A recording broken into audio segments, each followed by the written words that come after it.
Today we're going to talk about table saws 101. If you're already an advanced table saw user, this video is probably not for you. This is going to be for the beginners and for the guys who are like, I want to get a table saw but I'm not sure. Uncle Bob cut his finger off and I'm scared to use a table saw.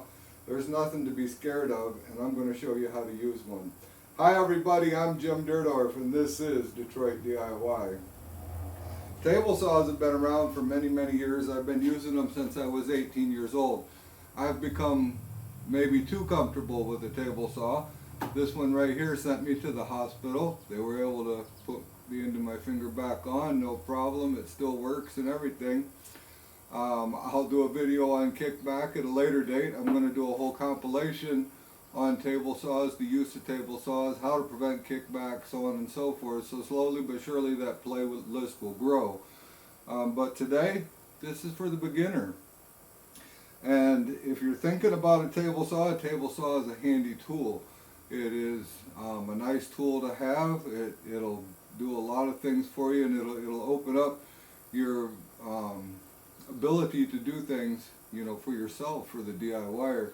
As far as even just building a little, or fixing a piece of furniture, or building a small piece of furniture, or doing a little woodworking, or even work around the house. These are very handy tools. They're not super expensive. This is a rigid job site table saw. I like it. It has good power, and I have nothing to complain about with this saw. So let's get into it. This is the workpiece we're going to be using. It's a little bit chomped up. We're going to make a couple of cuts on this. We're going to talk about how to cut it, where to stand, and so on and so forth. So when you buy your table saw, you're going to get with it a push stick like this. And depending on what you're going to do, you might want to make another one. You can make these out of a board similar to this with a jigsaw. Basically you can just lay this down here, trace it out, and make yourself another one. Sometimes the second one is handy to have. A push block is handy to have. But you definitely need a push stick of some sort in case you're cutting a thinner piece of material. You're going to need this to push the material through. We also have the safety guard and the anti-kickback mechanism that attaches to the riving knife. I very seldom use these.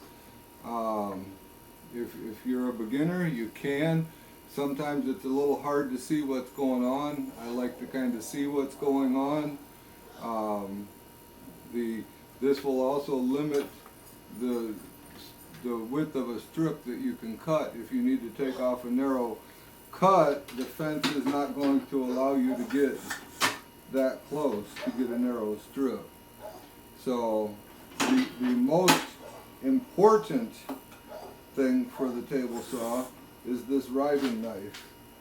You do not ever want to operate your table saw without the riving knife. Let's get a little better look at it. I'll explain what it does. So this is the riving knife. The riving knife is a splitter per se. So as you're cutting the wood and it comes through, it slides along the side of this riving knife. And in doing so, it doesn't allow the wood to squeeze back onto the back of the blade, because the blade is rotating toward you, unlike other saws.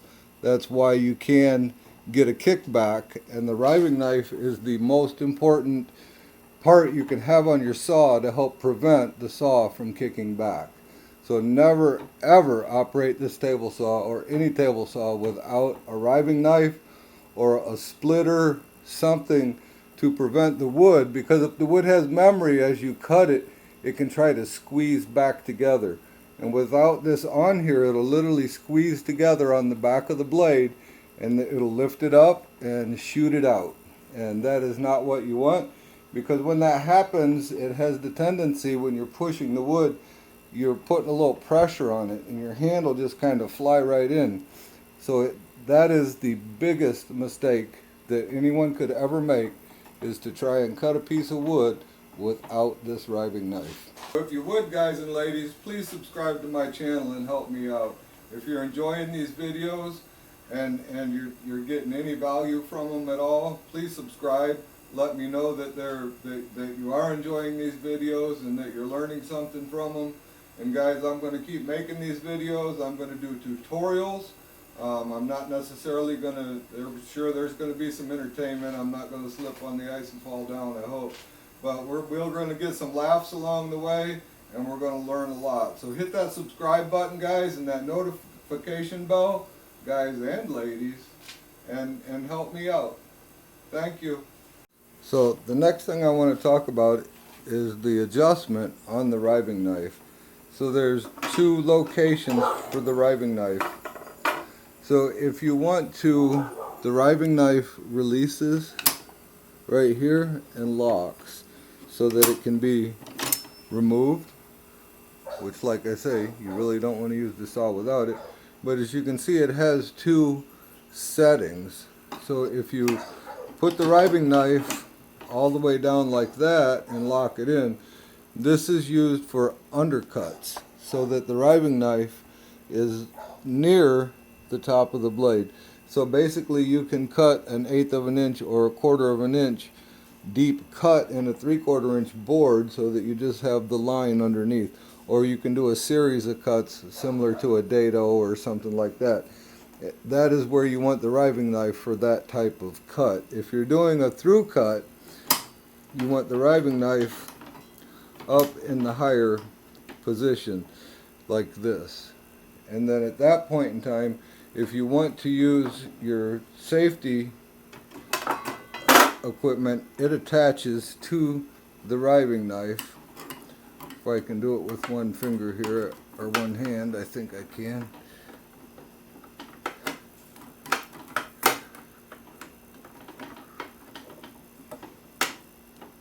Yeah, look at that, it locked on.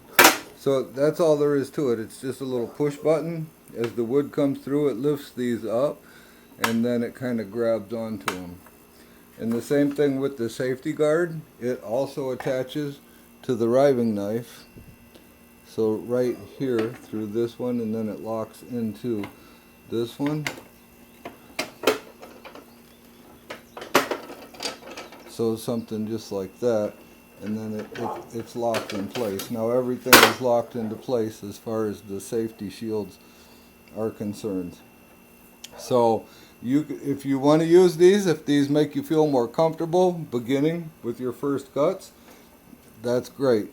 In fact, we will go ahead and make a cut with this installed, and then I'm going to make another cut without this installed. Rule number one, we're going to make a wide cut. I am not going to use the push stick because my hand is going to be able to fit through here with no problem at all. So the first thing that we want to always remember is never stand directly behind the workpiece. Your on-off switch is over here on this side. When I'm doing my through cuts, I want to be over here on this side of the fence. This way, if anything does occur or it decides to shoot the workpiece out, I am nowhere near it, and hopefully it goes past me and doesn't hit me. So, safety number one, never ever stand in line with the blade. Alright, we're going to go ahead, we're going to turn this on. Here's another thing that I really don't like that much about these guards, is that it doesn't want to even let me push the board under. I have to fight the board under to get it in there. Secondly, let's pop this back off real quick. So we want the blade to just barely be sticking through the workpiece. So I'm going to adjust it down, and then I'll show you what I mean.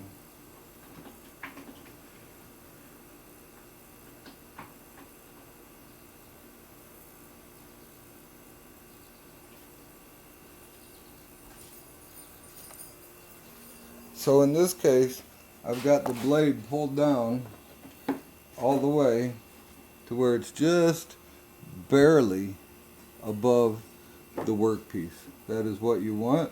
I might raise that up just a little bit because if the board has a little warp in it or something like that, it may not get through. So I'm going to raise her up just a little bit.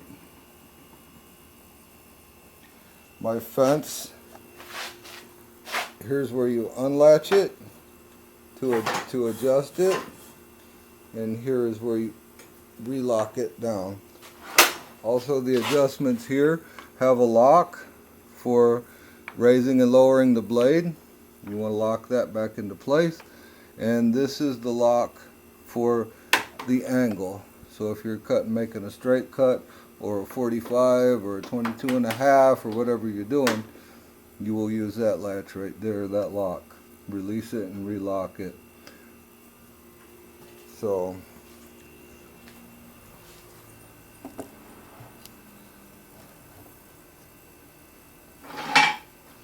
I'm going to get this back on,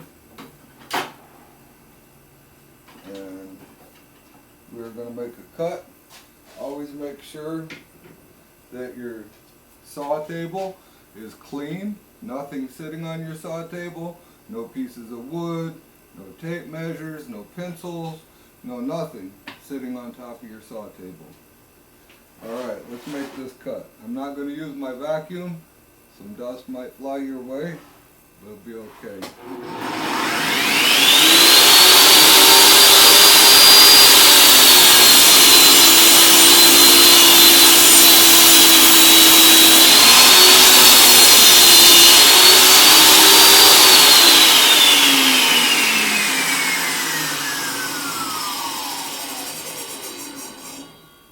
The thing I want to point out right now is that when you're feeding the board through, you want to apply sufficient down pressure. You can see there's plenty of room for my hand. There's no reason to be worried. And you want to push the board squarely. You don't want to try and push it over here or push it over on this side, because you can actually cause the board to twist off of the fence, which would create a bind. A bind in a table saw is not good. You want to make sure that you push this board squarely on the back of it so that it pushes straight through. So you want to push it right in the center. Push it straight through. Let's finish this cut, and then we will make a narrow cut. So if you stop your saw with your workpiece in it, you want to make sure you back that workpiece up just a little bit before you restart your saw.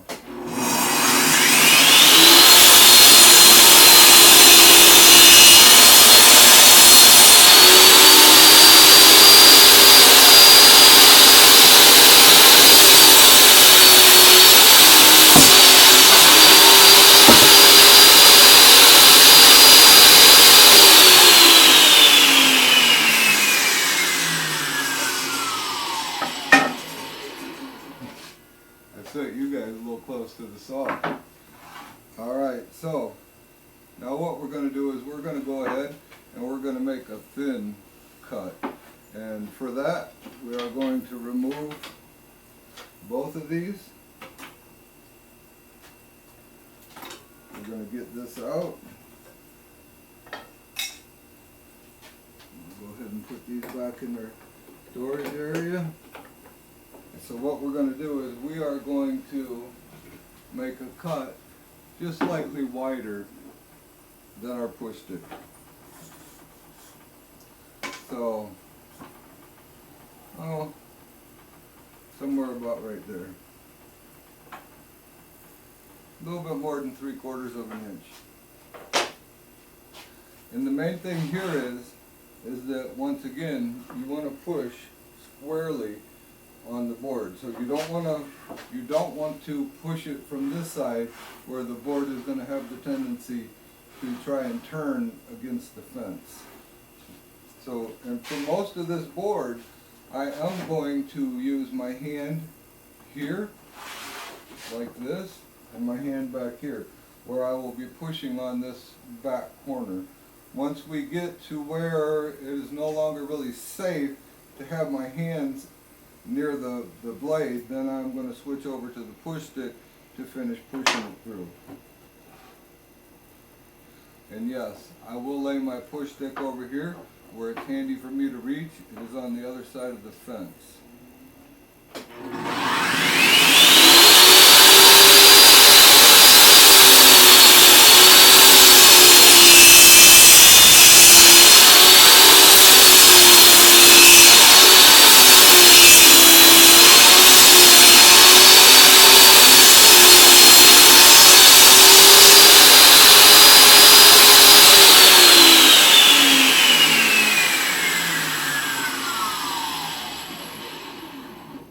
It's always best to wait for that blade to stop turning before you reach for your workpiece. And there it is. So guys, I'm going to do a lot more videos on table saws. This is just basically the beginning of making a cut. And as you can see, the different things that I'm doing with the saw. That first wide cut I made from on this side of the saw because I feel more comfortable over here making a wide cut. When I make these narrow cuts, I want to see better, so you're going to find me over here on this side of the saw. So it doesn't matter where you're at with the saw. Unfortunately, when you're using the push stick, you are going to get a little bit involved in over the top kind of the workpiece. So the main thing, like I say, is this riving knife. So guys, don't be scared of these saws. These saws demand respect, and they demand that you know what their limits are. When you're cutting a piece of wood, you need to listen and learn the pitch of the saw and the pitch of the blade. You can hear that motor slowing down. You can hear it binding. Anytime you hear that, you want to stop pushing that piece of wood. You want to keep a sharp blade in these saws. Don't try to use a dull blade in a table saw. Not a real good idea. Keep a sharp blade in here. Keep the riving knife in here. Use your push sticks. Take your time. If you're brand new to it, make some nice wide cuts. Use your push sticks. Use all your safety stuff. Get yourself a little bit comfortable with it, familiar with it, how it sounds, how it acts when it cuts. And go from there. Little baby steps and you're going to be just fine. So nothing to be scared of, just respected. I'd like to thank you for watching.